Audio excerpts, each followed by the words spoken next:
आगामी 9 ऑगस्ट जागतिक आदिवासी दिन मोठ्या उत्साहात, शिस्तबद्ध व शांततापूर्ण वातावरणात साजरा व्हावा तसेच विविध कार्यक्रमांचे सुयोग्य नियोजन करण्याच्या उद्देशाने शिरपूर पंचायत समिती सभागृहात महत्त्वपूर्ण नियोजन बैठकीचे आयोजन करण्यात आले। या बैठकीला आमदार काशीराम पावरा यांच्या अध्यक्षतेखाली विविध विभागातील अधिकारी, लोकप्रतिनिधी आणि आदिवासी समाजातील पदाधिकारी मोठ्या संख्येने उपस्थित होते। बैठकीला उपविभागीय पोलीस अधिकारी सुधीर पाटील, शिरपूर शहर पोलीस ठाण्याचे पोलीस निरीक्षक किशोर कुमार परदेशी, सांगवी पोलीस ठाण्याचे पोलीस उपनिरीक्षक मिलिंद पवार यांच्यासह तालुक्यातील जिल्हा परिषद सदस्य, पंचायत समिती सदस्य, विविध गावांचे सरपंच, पोलीस पाटील तसेच आदिवासी समाजातील विविध संघटनांचे पदाधिकारी उपस्थित होते। यावेळी 9 ऑगस्ट रोजी आयोजित करण्यात येणाऱ्या मिरवणूक, सांस्कृतिक कार्यक्रम, जनजागृती उपक्रम तसेच कायदा व सुव्यवस्था राखण्यासाठी आवश्यक उपाययोजनांबाबत सविस्तर चर्चा करण्यात आली।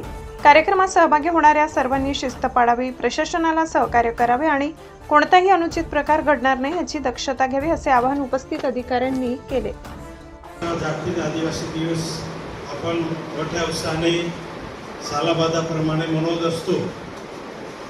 त्या निमित्ताने प्रशासनाने ही शांतता कमिटी आपली शांतता मीटिंग लावलेली आहे। त्यासाठी आपण सगळे मिळून आपला जो आदिवासीचा उत्सव आहे तो कसा चांगला मागच्या वर्षासारखा पार पडेल या दृष्टिकोनातून आपल्याला सगळ्यांना मेहनत करावी लागणार आहे। साहेब, मी आपल्याला सांगू इच्छितो, मी मागे एक मीटिंग घेतली। मीटिंगमध्ये मी सगळे जिल्हा परिषद सदस्य, सगळे पंचायत समिती सदस्य, सगळे सरपंच, सगळे पोलीस पाटील, सगळे विविध संघटनेचे पदाधिकारी असतील, सामाजिक कार्यकर्ते असतील, सगळ्यांना बोलवून मीटिंगमध्ये आमची चर्चा झालेली आहे। या चर्चेमध्ये सगळ्यांच्या मते आमचं असं ठरलं की हा जो कार्यक्रम आहे तालुक्यातून एकच कार्यक्रम करायचा आहे आणि तो शिरपूर नगरीमधून निघाला पाहिजे। चोपडाजी मधून तर आपल्या सोनेरी वकीलच्या कॉर्नरपर्यंत ही उत्सव आपला रॅली निघणार आहे असं सगळ्यांमध्ये मते आपल्याला ठरलेलं आहे।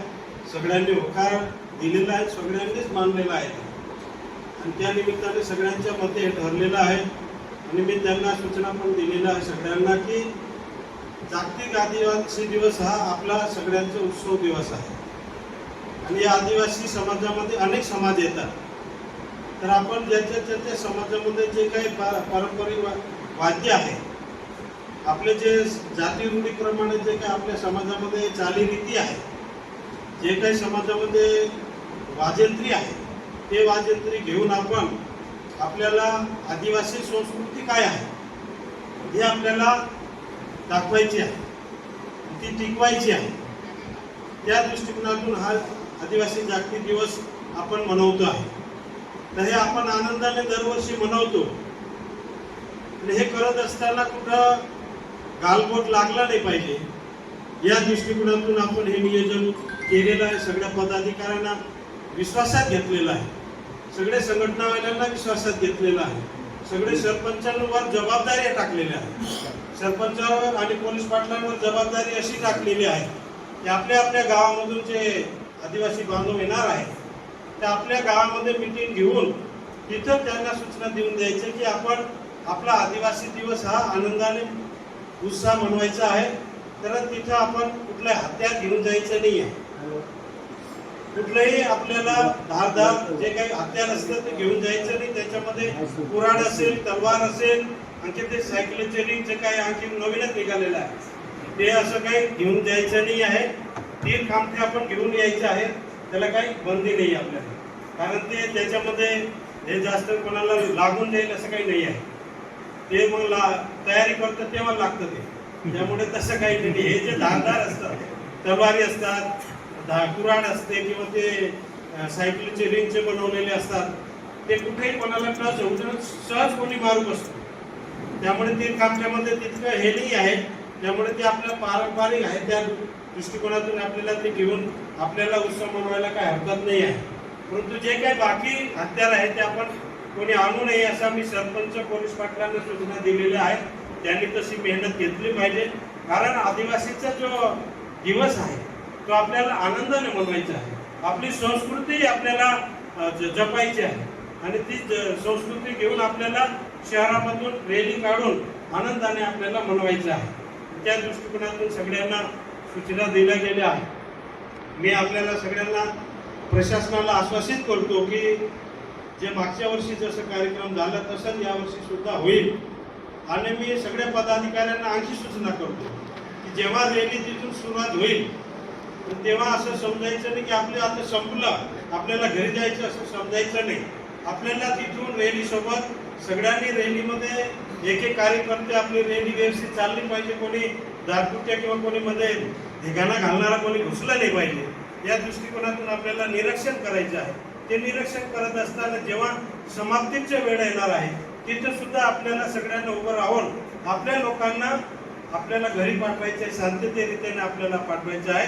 प्रशासनाला आपल्याला सहकार्य करायचं आहे, कारण आपला तालुका हा शांतप्रिय तालुका मानला गेलेला आहे आणि हे आपला तालुका हा शांतप्रिय राहायला पाहिजे. या दृष्टिकोनातून सगळे जबाबदार व्यक्ती आहेत. जिल्हा परिषद सदस्य आहे ते सुद्धा जबाबदार व्यक्ती आहे, पंचायत समिती सदस्य आहे ते सुद्धा जबाबदार व्यक्ती आहे, सरपंच आहे गावाचे जबाबदार व्यक्ती आहे, पोलीस पाटील आहे गावाचे जबाबदार व्यक्ती आहे आणि संघटनेचे जे आपले पदाधिकारी आहेत सगळे जबाबदार व्यक्ती आहे. आपला हा आदिवासी दिवस आहे, 9 ऑगस्ट हा आदिवासी दिवस आहे. तो आपले सगळे मिळून आनंदाने मनवूया आणि आपल्या आदिवासीचं जे काही शांतता प्रिय आदिवासी म्हटले गेले पाहिजे. या दृष्टिकोनातून आपण सगळ्यांनी जबाबदाऱ्या घ्यायच्या आहे, जबाबदारीने आपला कार्यक्रम पार पाडायचा आहे. जरी मी पुढे आलो असेल, मी तुम्हाला सांगेल की मी तालुक्याचा आमदार आहे, एक आदिवासी आमदार आहे, आदिवासींचं कार्य निघणार आहे, हे माझी बी जबाबदारी आहे. या दृष्टिकोनातून मी या वर्षी इंटरेस्ट घेतलेला आहे. कारण कुठेही गालबोट लागलं नाही पाहिजे. मागे एक आपण मुक्त मोर्चा काढला, ऐन टायमाला गालबोट लागलं आणि त्याच्यामध्ये आदिवासी समाज बदनाम होतो आणि कुठेतरी तरुण मुलावर कारवाई होतात, केसेस होतात आणि ते वर्षानुवर्ष सुरू असतात. साहेबांनी सांगितलं की 200 रुपये त्याचं दंड झालं तरी त्याला जिंदगी खराब झाली. साहेबांनी सांगितलं की आम्ही 2 वर्षात चालले जाणार आहे, परंतु हे जे केसेस होतात ते वर्षानुवर्ष चालत असतात. त्यामुळे आपल्या आदिवासी मुलं आनंदाच्या भारामध्ये, कोणी दारूच्या भारामध्ये ते उत्साहाने काहीतरी कार्यक्रम करून बसतात आणि शेवट त्यांचं नुकसान होऊ शकतं. हे नुकसान आपल्या आदिवासी मुलांचं झालं नाही पाहिजे. हा दृष्टिकोन समोर ठेवून आपली सगळ्यांची जबाबदारी आहे. आपण जबाबदार व्यक्ती आहोत. मी एक तालुक्याचा आमदार म्हणून, मी आदिवासी आमदार म्हणून मी सुद्धा एक जबाबदार व्यक्ती आहे. आपण सुद्धा ज्या ज्या पदावर आहे आपण सगळे जबाबदार व्यक्ती आहे. ते असं समजा की हे कार्य माझं आहे, या कार्याला आम्ही सगळे मिळून पार करूया. या कार्याला असं सगळे लोक नाव काढलं पाहिजे की आदिवासी लोकांनी जे उत्सव मनवला, आदिवासी दिवस मनवला, किती छान निघाला असं त्यांनी म्हटलं पाहिजे. हा दृष्टिकोन आपण समोर ठेवून आपला कार्यक्रम करूया आणि आनंदाने आपण म्हणूया आणि आपल्या आपल्या समाजाचे जे वेशभूषा आहे ते सगळे परिधान करून या आणि तेव्हा समजेल की हे आदिवासी आहे. आणि आदिवासीमध्ये एक कुठला समाज आहे. आता मी पावरा समाज आहे, माझं वेशभूषा वेगळा आहे. आणखी आपल्या आदिवासीमध्ये दुसरा समाज आहे, एक भील समाज आहे, त्यांचं वेशभूषा वेगळी होऊ शकते, त्यांचे वाजंत्र्य वेगळे होऊ शकतात, वावरा समाजचे वाजंत्री वेगळे होऊ शकतात. आणखी आमचे पारधी समाज आहे, पारधी समाज त्यांचे वेशभूषा वेगळे होऊ शकते, त्यांची वाजंत्री परंपरा वेगळी होऊ शकते. सगळं जर आपण समाजामधून असं एक परंपरागत जर वाजंत्री आणि वेशभूषा करून आलं तर तेव्हा लोकांना पण वाटेल की हे समाजामध्ये असे आदिवासी समाजामध्ये इतकं समाज इन्व्हॉल्व आहे. त्यामुळे आपण सगळे मिळून आनंदाने म्हणू. याच्यामध्ये कुठलाही मतभेद नाही, याच्यामध्ये कोणी मतभेद ठेवायचं नाही. आपला आदिवासीचा कार्यक्रम आहे, आदिवासीचे कार्यक्रम आम्ही आनंदाने उत्साहाने म्हणूया आणि शांततेने आम्ही घरी जाऊया असं आपण सगळ्यांनी ठरवून, सगळ्यांनी जबाबदारी घेऊन आपल्याला आपल्या आपल्या गावाची जबाबदारी घेऊन आपल्या आपल्या माणसांना सूचना देऊन या कार्यक्रमामध्ये यावं आणि आनंदाने आपण हा कार्यक्रम करूया.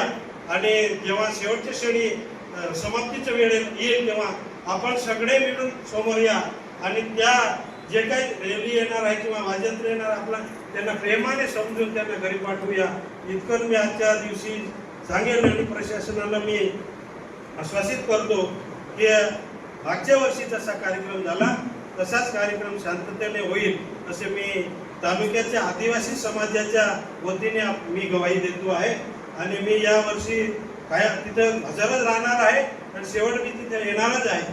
आणि आपण सगळे मिळून एकत्र या आणि असं समजू नका नुसतं आमदार करेल असं. एकटा आमदार काय करणार नाही, सगळ्यांची साथ लागते त्याला. पण एक मी आमदार म्हणून जबाबदारी व्यक्ती म्हणून पुढे आलेलो आहे. तर तुम्ही सुद्धा एकत्र पुढे या, आपण सगळे मिळून आपला कार्यक्रम शांततेने पार पाडूया. कोणी काय करत असेल, व्यक्तिगत काय करत त्याच्यामध्ये आपल्याला जायचं नाही. आपला कार्यक्रम एकच आहे, चोपडाजी ते सोनने वकील चौक कॉर्नर पर्यंत आपली रॅली येईल. तो कार्यक्रम आपला आहे. बाकी कोण व्यक्तिगत करत बसेल त्याच्या मागे आपल्याला लागायचं नाही आहे. आपण सगळ्यांमध्ये ठरवलेलं आहे, सगळ्यांचं मत आपण घेतलेलं आहे. त्यामुळे असं नाही की फक्त आमदार करून मोकळा झाला असं नाही. मी मतं घेतलेलं आहे, सगळ्यांचं संघटनेवाल्यांची मतं घेतली आहे, जिल्हा परिषद सदस्यांची मतं घेतली आहे, सरपंचांची मी मतं घेतलेलं आहे आणि पोलीस पाटलांची सुद्धा मी सगळ्यांचे मतं घेऊन आम्ही ठरवलेलं आहे. ठरल्याप्रमाणे आपण आनंदाने म्हणूया. 10चा टाइम दिलेला आहे, 11 साडे11 वाजून तिथून निघायला पाहिजे असं आपण ठरवून आपण नियोजनबद्ध आपण काम करूया. आणि आपला कार्यक्रम हा आनंदाने उत्साहाने म्हणू, चांगल्या आनंदाने आपण नाचू सगळे मिळून आणि आनंदाने म्हणूया. कुठेही गालबोट लागणार नाही असे सगळ्यांनी दक्षता घ्यायची आहे असे मी सगळ्यांना विनंती करतो. आणि माझी 2 मुळे आबालवृद्ध आहेत, त्यांच्या हृदयात होतं. लहान मुलं नाईटला ते जे लेझर वापरतात त्याच्यामुळे बरेचसे लोकांचे डोळे गेले. पुण्यासारख्या शहरांमध्ये याच्यामुळे मृत्यू आले लोकांचे. इतका आवाज तो डीजेचा, त्याचं डेसिबेल ठरलेलं आहे. परंतु डीजे कशासाठी? पारंपरिक वाजवा ना. जुन्या काळात लेझिम होते, ढोल होते, बँजे होते, ते ते ते सोडून डीजे. पाश्चिमात्य संस्कृती आपण स्वीकारतोय. काय कुठले तरी गाणे लावायचे, तुम्ही तुमचे पारंपरिक गाणे वाजवा, त्याच्यावर हे करा. कशासाठी डीजे? पाश्चिमात्य संस्कृती आपण स्वीकारायची. आपली जी संस्कृती ती सोडून आपण कशाला पाश्चिमात्याच्या याच्या नाही लागायचं. त्यामुळे ते करा. त्यांनी सांगितलं त्या पद्धतीने कोणी दारू पिलेला असेल, त्या एकट्यामुळे जर आपली मिरवणुकीला जर हे बाधा पोचत असेल त्याला साईड अप करा, त्याला बाहेर काढून द्या. काय आयोजक त्याचे बिचाराचे वाईट उद्दिष्ट असतो. आम्ही काय करतो, आयोजकावर सरळ गुन्हा दाखल करून मोकळून जातो. ते नाचणारे वेगळे, धिंगाणा घालणारे वेगळे. आणि बऱ्याचदा मी गणेश मंडळांचं पाहिलेलं आहे की अध्यक्ष व्हायला कोणी तयार होत नाही. का की तो म्हणतो की मी अध्यक्ष होतो, हे काहीतरी नाटक उभं करतात, गुन्हे आमच्यावर दाखल होतात. अहो मी असं पाहिलं की गणपती मिरवणूक चालते, गणपतीचे संपला की त्याला विसर्जनाला कोणी देत नाही. रात्रभर तो गणपती त्याच्याकडे थांबतो. तो सकाळी प्रत्येकाला रिक्वेस्ट करतो की त्यांना विनंत्या करतो की चला माझ्यावर विसर्जनाला. रात्री नाचायला 100 असतात, 1000 असतात, पण ते विसर्जनाला 5 लोक येत नाही. त्यामुळे अध्यक्ष व्हायला सुद्धा बरेच तयार होत नाही. मार्ग बदलू नका. जेवढंच तुम्हाला ठरवून दिलं आहे पोलिसांच्या सूचनांचं पालन करा. आम्ही काही तुमच्यासाठीच आहे ना. आम्ही काही तुम्हाला मुद्दामून तुम्हाला प्रेशर करतो का तुमच्यावर आम्ही काही आमचे उद्देश वाईट असतो का? फक्त तुम्ही आमच्या सूचनांचं पालन करा. जो आहे आपला सण उत्सव तो आनंदात उत्साहात साजरा झालेला पाहिजे. त्याला कुठलंही गालबोट लागायला नको. 1 दिवसाचा सण उत्सव आहे, तो आपल्या शांततेत पार पाडा. कुठल्याही बरोबर ते आता 37-3 चालू असल्यामुळे शस्त्रांना वगैरे ते प्रदर्शनास परवानगी नाही आहे. कुठल्याही तुमच्या घोषणाबाजीला परवानगी नाही आहे. आम्ही काय करू, सरळ तुमचं ऐकून घेऊ. त्या दिवशी रात्री संध्याकाळी चुपचाप गुन्हा दाखल करून घेऊ. कोर्ट कचेऱ्या तुम्हाला करायच्या आहे. आम्ही नाही आहे. आमचा 7-12 2 वर्षाचा आहे. साहेब 2 वर्षातील, मी 2 वर्षाचा. कोर्टात तुम्हाला जायचं आहे. तुम्ही गेल्यावर तो वकील पहिले विचारतो माझी फी काढ, मग तारीख देतो तुला. आहे. दुसरं असं आहे की जे तरुण पोरं आहेत नोकरीसाठी फार प्रॉब्लेम होतो. कोरोनामध्ये माझ्याकडे एक असं प्रकरण होतं. कोरोनामध्ये त्याला फक्त 200 रुपये फाईन झालेला होता. 200 रुपये. आजकाल काय आहे की सुरुवात पहिले त्याला याच्यावर नोंद असायची. आजकाल ऑनलाईन दिसतं. त्याचं सिलेक्शन झालं सरकारी नोकरी, पण ऑनलाईन तो 200 रुपये फाईन दिसत झाला. कोरोनामध्ये काहीतरी त्याच्याकडनं चूक झाली असेल की कोरोनामध्ये ते कुठेतरी दिवसा फिरत मग काहीतरी मिळून का सॉरी मोटरसायकल असेल कुठे असेल 200 त्या 200 रुपये फाईनमध्ये त्याची नोकरी चालली गेली. त्यामुळे तरुण पोरांनी म्हणजे याचं भान ठेवलं पाहिजे. गुन्हा दाखल झाला तर नुकसान कोणाचं आहे हो? कुठल्या पोलीस भरतीला गेला, मिलिटरी भरतीला गेला किंवा अजून कुठल्या नोकरीला गेला तर ते आजकाल ऑनलाईन लगेच दिसतं. त्यामुळे तुम्ही तरुण पोरांना हे समजून सांगा, जे तुमच्यात सिनियर आहात त्यांनी सांगा की बाबा याच्यामुळे नुकसान काय होतं. आता तुम्हाला सर्व सूचना झालेल्या आहेत. माझी अशी इच्छा आहे की सर्वांनी हा जो आपला दिवस आहे, आदिवासी दिवस जो हप्ता आपण जागतिक लेवलला बनवला जातो, तो तुम्ही सर्व गुण्यागोविंदाने आणि सर्व शांततेत आणि आनंदाने पार पाडाल अशी मी तुम्हाला अपेक्षा करतो.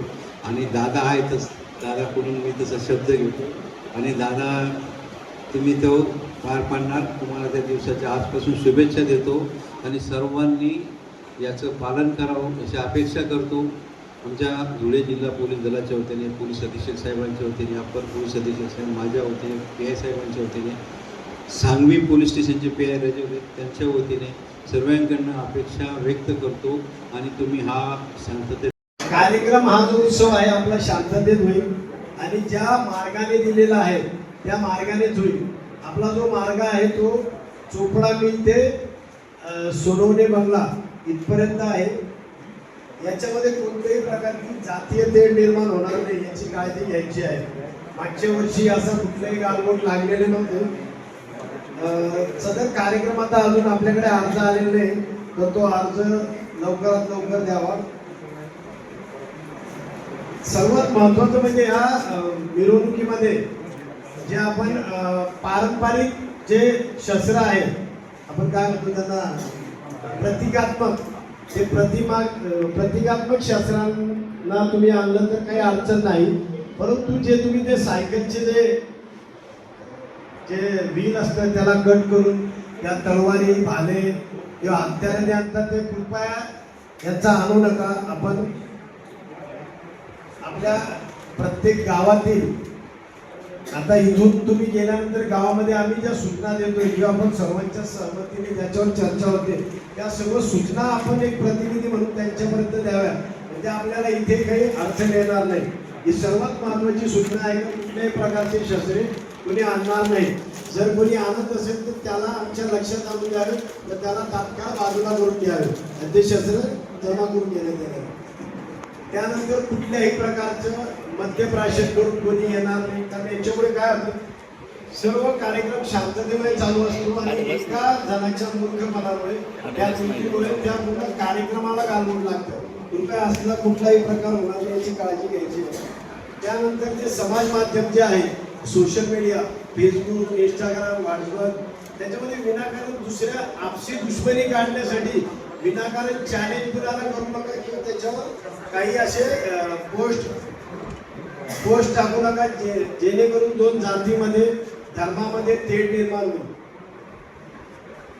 काही जर मिरवणुकीमध्ये जर असला काही जर प्रकार जर आढळला तर निश्चितच त्याच्यावर कायदेशीर कारवाई करण्यात येईल. एखाद्या व्यक्तीने मिरवणुकीमध्ये काही गोंधळ घालायचा जर प्रयत्न जर करत असाल तर तुम्ही जे समितीचे जे आयोग आहे कृपया त्यांनी त्याला वेळीच बाजूला घेणं अपेक्षित आहे. त्याला बाजूला घेऊन त्याला वेळीच बाजूला करते आमच्या ताब्यात द्या, आम्ही त्याला पोलीस स्टेशनला आणून डिटेन करू. पुढे आहे जे आपले जे वाद्य आहे त्या वाद्यांचा जो आवाज आहे तो कृपया लिमिटमध्ये ठेवावा. तुम्हाला तरी नाचताना सुसह्य होईल तेवढा आवाज ठेवा. कारण काय होतं ना, तो आवाजाचं जे ध्वनी प्रदूषण आहे, जे म्हातारी व्यक्ती, गरोदर महिला, लहान मुलं यांच्या कानांवर त्याचे म्हणजे विपरीत परिणाम होत आहे किंवा मानसिकतेच्या आरोग्यावरती देखील परिणाम होत आहे. कृपया याची काळजी घ्यायची आहे. मिरवणुकीमध्ये कुठलेही प्रक्षोभक भाषण किंवा जे गाणी आहे दुसऱ्या जाती धर्मावर किंवा तेढ करतील अशी गाणी कृपया वाजणार नाहीत, घोषणाबाजी करणार नाही, याची काळजी घ्यायची आहे. पोलीस प्रशासनाकडनं मिरवणुकीमध्ये व्हिडिओग्राफी, CCTVचं आम्ही नियोजन केलेलं आहे. सर्व गोष्टीची व्हिडिओ शूटिंग तुम्ही पाहिलेलं आहे. ज्या ज्या वेळेला काही होतं व्हिडिओ पाहून सर्व कार्यक्रम होतात, तर कृपया सर्वांना याची माहिती द्या. कोणी काही केलं तरी ते लपणार नाही. तर कृपया याची सर्वांना जाणीव करून द्या का कुठल्याही तुम्ही आक्षेपार्ह जर कृती केली तर त्या CCTV किंवा ड्रोनच्या माध्यमातून त्याच्यावर नजर ठेवली जाईल. तशी मिरवणुकीची जी वेळ आहे दिलेल्या मार्गाने दिलेल्या वेळेत निर्धारित वेळेत शांततेने संपेल याची आपली सर्वांची जबाबदारी आहे. जेणेकरून ह्या जर अटी आपण जर पाळल्या या जर प्रशासनाला मदत केला तर आपला जो कार्यक्रम आहे तो शांततेने उत्सवाने साजरा होईल.